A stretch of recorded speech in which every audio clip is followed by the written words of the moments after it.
This is We Are All Evangelizers, or whatever else is on Deacon Eric's mind. I'm Deacon Eric, and this is what's on my mind today. A saintly week. The church celebrates its saints during the month of November, as most people know, beginning with All Saints' Day. But depending on how the calendar of feast days fall, there are a few weeks each year that are loaded with saints whose feasts I'll call interesting. This is one of those weeks.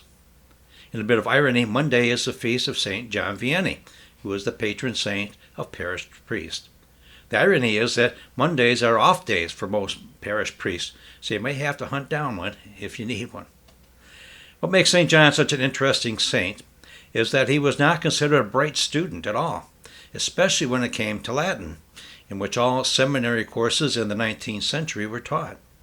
Thus, he was dismissed from the seminary.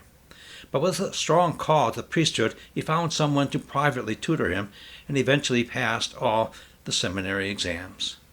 Now, St. John was a compassionate priest and revered as a confessor. He spent 11 to 16 hours a day in the confessional.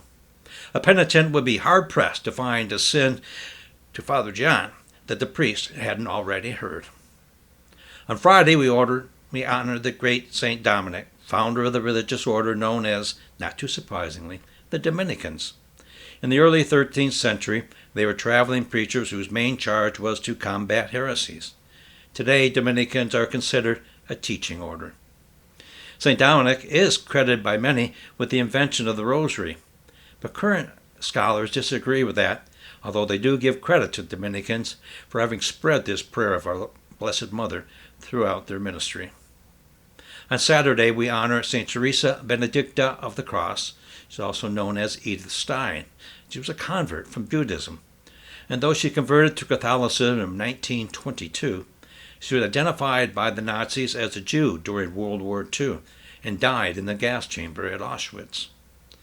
Next Sunday, we would normally celebrate a feast that is near and dear to deacons, that of St. Lawrence of Rome, considered to be that city's most famous martyr after the apostles Peter and Paul.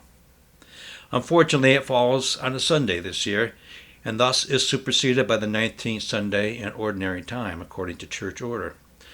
But the end of the life story of St. Lawrence is still worthy of note.